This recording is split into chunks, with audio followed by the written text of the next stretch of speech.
ஈரானிய ஜனாதிபதி Ebrahim Raisi அவர்கள் ஹெலிகாப்டர் விபத்தில் மரணமானதை தொடர்ந்து 50 நாட்களுக்குள் அடுத்த தேர்தல் நடத்த ஈரானிய சட்ட யாப்பு கூறுகிறது. இதன்படி நாங்கள் ஏற்கனவே வெளியிட்ட செய்தி அறிக்கைப்படி பல்வேறு நபர்கள் ஜனாதிபதி தேர்தலுக்காக விண்ணப்பித்திருந்தாலும் அதனை ஆயத்துல்லா குமைனி அவர்களின் ஈரானிய உயர்பீடம் 6 பேருக்கு மாத்திரமே போட்டியிட வாய்ப்பு அளித்திருந்தது.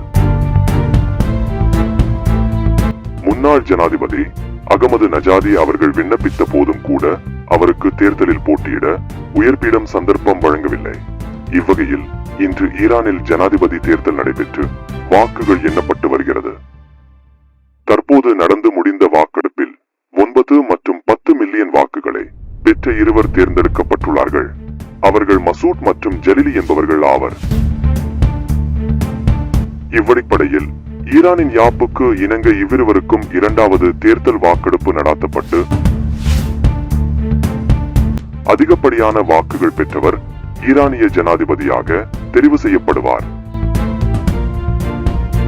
எனவே எதிர்வரும் ஜூலை 5ஆம் திகதி இவ்விருவரில் யார் ஜனாதிபதி என இறுதி முடிவுகள் அறிவிக்கப்படும்.